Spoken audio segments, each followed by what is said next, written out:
जय हिंद दोस्तों, आप सभी का हमारे YouTube चैनल पे स्वागत है। दोस्तों, जैसा कि आप देख पा रहे होंगे, हमने एक सवाल लिख रखा। चित्र में दिए गए समकोण त्रिभुज का क्षेत्रफल ज्ञात कीजिए, जिसका परिमाप देखो बच्चों हमें 60 सेंटीमीटर दे रखा है। साथ ही साथ हमें AC 25 सेंटीमीटर दे रखा है। ठीक है, AC क्या है बच्चों?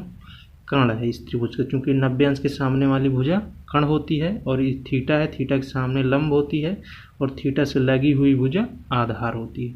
तो हमें देखो करना क्या है बच्चों, इसमें हमें क्षेत्रफल ज्ञात करना है। तो क्षेत्रफल ज्ञात करने के लिए हमें क्या क्या रिक्वायरमेंट होती है, वो सबसे पहले हमें मालूम होना चाहिए, तभी हम क्षेत्रफल ज्ञात कर पाएंगे, है ना। तो आओ क्षेत्रफल का सूत्र लिखते हैं पहले। तो हमने क्षेत्रफल का सूत्र लिख लिया है त्रिभुज के। तो देखो क्या होता है बच्चों, 1/2 गुणे आधार गुणे ऊंचाई। तो बच्चों इस त्रिभुज में अगर आप देख पा रहे हो तो 1/2 तो सेम ही रहेगा, गुणे आधार क्या है बच्चों? आधार थीटा से लगी हुई जो भुजा है वही आधार है। तो BC क्या है बच्चों? इसमें आधार है। क्या है बच्चों? BC आधार हो गई। और ऊंचाई देखो क्या होगी इसकी? AB। ठीक है बच्चों, अब देखो इसमें हमें BC और AB तो दे नहीं रखा है। ठीक है, तो इसको अभी यहीं छोड़ते हैं। हम सबसे पहले कोशिश करेंगे BC और AB निकालने की। ठीक है, तो हम क्या करेंगे बच्चों, BC को हम अपने साइड से कुछ भी यहाँ मान लेंगे। अभी BC को हमने क्या किया, मान लो X है, और AB को Y मान लिया। ठीक है, अब इसमें देखो बच्चों, आप क्या आपको और दे रखा, देखो यहाँ परिमाप दे रखा। तो परिमाप क्या होता है बच्चों? त्रिभुज का जो परिमाप होता है ना, त्रिभुज की तीनों भुजाओं को क्या होता है, जोड़ होता है। तो हम तीनों भुजाओं को देखो जोड़ लिखते हैं। त्रिभुज का परिमाप, त्रिभुज का परिमाप बराबर क्या होता है बच्चों, तीनों भुजाओं का योग। देखो तीनों भुजाएं क्या क्या हैं, AB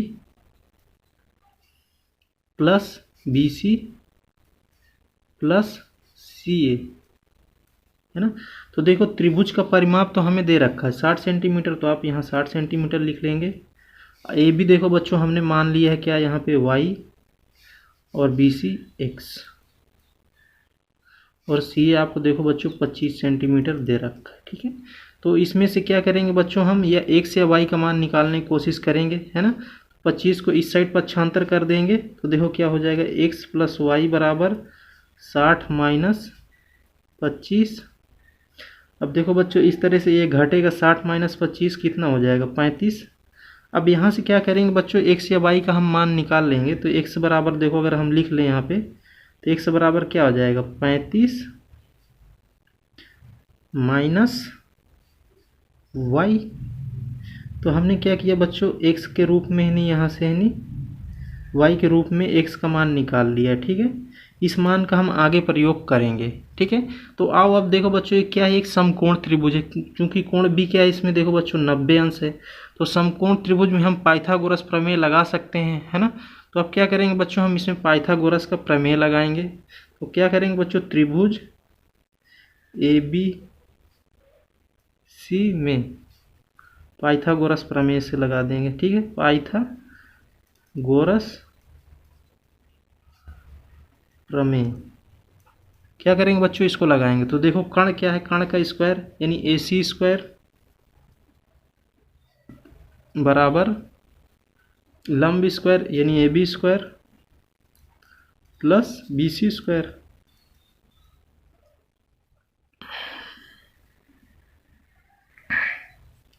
तो देखो बच्चों हमें AC स्क्वायर इसमें पहले से 25 दे रखा है, तो क्या हो जाएगा 25 का स्क्वायर बराबर AB हमने क्या माना था, Y, तो Y का स्क्वायर प्लस BC हमने माना था X, तो ये X स्क्वायर हो जाएगा। ठीक है, तो अब यहाँ से देखो बच्चों हम X का मान यहाँ रख लेंगे।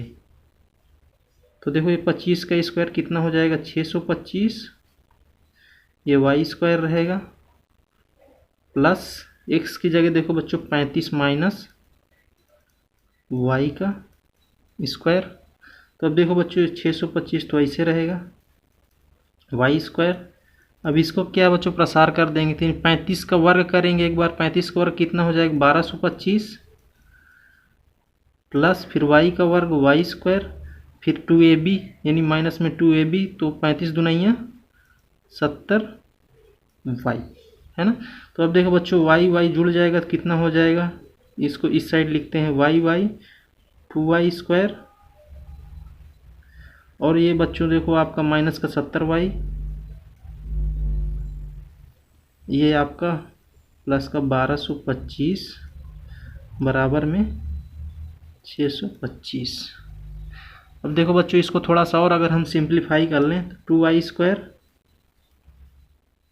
माइनस 70y, 1225 से 625 इधर ला के घटा देंगे बच्चों तो कितना हो जाएगा, ये 600 आ जाएगा और दाएं साइड में 0 हो जाएगा आपका। अब क्या करेंगे बच्चों, 2 से हम दोनों पक्षों में भाग दे सकते हैं तो y² बराबर माइनस 35y प्लस 300 बराबर में 0। तो अब देख पा रहे हो जैसा कि बच्चों एक द्विघात समीकरण बन गया, y के रूप में क्या है द्विघात समीकरण हो गया है। तो हम क्या करेंगे बच्चों, इसका गुणनखंड विधि से हल कर लेंगे। इस तरह से हमें क्या होगा बच्चों, यहाँ से y मिल जाएगा, y मिल जाएगा तो हम x भी निकाल लेंगे, है ना। आओ करते हैं। अब क्या करेंगे बच्चों, हम 300 का ऐसा गुणनखंड करेंगे दो संख्याओं में कि जोड़ने पे हमें -35 और गुणा करने पे 30। तो देखो बच्चों ये y² तो आप y² ही लिखोगे माइनस, और 20 और 15 को अगर आप गुणा करेंगे तो बच्चों 300 हो जाता है, और 20 और 15 जोड़ दोगे तो यही है। तो यहाँ क्या लिख सकते हैं 20y माइनस का 15y, ये आपका बच्चों प्लस का 300 ऐसे रहेगा, ठीक है। अब इन दोनों में देखो बच्चों कुछ अगर कॉमन होता है तो हम कॉमन करेंगे। 3 में देखो क्या कॉमन है, y कॉमन है तो y माइनस 20, यहाँ से -15 कॉमन हो जाएगा, ब्रैकेट में आ जाएगा y माइनस 20 बराबर 0, ब्रैकेट कॉमन होगा y माइनस 15 एक ब्रैकेट में, दूसरे में y माइनस का 20 बराबर 0। अब क्या करेंगे बच्चों, ब्रैकेट को एक एक करके 0 ले लेंगे तो y के मान आपको यहाँ से मिलेगा 15 और 20। तो इस तरह से क्या हो गया बच्चों, हमें y का मान मिल गया, ठीक है। y का मान मिल गया मतलब ये वाला y मिल गया है। हमें क्या है अभी x का भी मान निकालना है। तो देखो बच्चों हमने यहाँ x बराबर कितना मान रखा है 35 माइनस y। तो हम क्या करेंगे बच्चों, यहाँ x बराबर ये जो 35 माइनस y है ना, यहाँ पे एक बार 15 रखेंगे एक बार 20 रखेंगे। देखो बच्चों चलो 15 रख के देख लेते हैं। तो 35 माइनस 15 तो कितना आ जाएगा 20 आ जाएगा, है ना। अब एक बार देखो बच्चों इसी में हम क्या करेंगे, x बराबर 20 रख लेंगे तो 35 माइनस 20 कितना हो जाएगा 15। कुल मिला जुला के बात वही हुई बच्चों, एक बार 15 है एक बार 20, यही सेम चीज़ें आ गई है ना, दोनों बराबर है। किसी को हम कुछ भी ले सकते हैं यहाँ पे। तो हम एक को अगर मान लो बच्चों यहाँ x को हमने क्या निकाल लिया 20, तो हमें y क्या लेना पड़ेगा, हमने y यहाँ क्या लिया था 15, तो y को आपको 15 लेना पड़ेगा, ठीक है। तो y को इस तरह से 15 लेना पड़ेगा। तो अब देखो बच्चों यहाँ पे हमें तीनों भुजाएं मिल गई हैं, क्या तीनों भुजाएं मिल गई हैं। देखो यहाँ पे BC कितना आ गया 20 और AB 15। तो अब क्या करना है बच्चों, हमें पता है हमने यह सूत्र लिख रखा क्षेत्रफल के 1/2 गुणे BC गुणे AB। तो यहाँ पे अगर हम मान रख के हल कर लें तो हमें क्या होगा, हमारा उत्तर मिल जाएगा।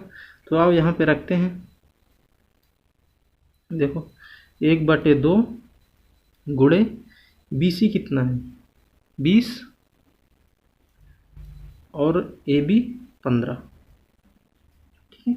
अब इनको क्या करेंगे बच्चों, थोड़ा सा सिंप्लीफाई कर दें। देखो ये कट जाएगा 10 आ जाएगा, 10 का गुणा 15 में करोगे तो कितना आ जाएगा 150। ये क्या आ गया बच्चों आपका क्षेत्रफल आ गया, ठीक है। ये आपका उत्तर हो गया। क्षेत्रफल की देखो बच्चों यूनिट जो होती है स्क्वायर में आती है, तो क्या आ जाएगा बच्चों सेंटीमीटर स्क्वायर। यही आपका बच्चों उत्तर है। त्रिभुज का क्षेत्रफल ऐसे हमने बच्चों ज्ञात किया जब हमें परिमाप दिया था और एक भुजा दे रखी थी, है ना। उम्मीद करूंगा बच्चों ये सवाल आपको बहुत अच्छे से समझ में आया होगा। अगर अच्छे से समझ में आया है बच्चों तो वीडियो को लाइक करें, साथ ही साथ चैनल को सब्सक्राइब भी करें और अपने दोस्तों को भी शेयर करें ताकि उनको भी इस तरह के सवाल सीखने में मदद मिले। जय हिंद।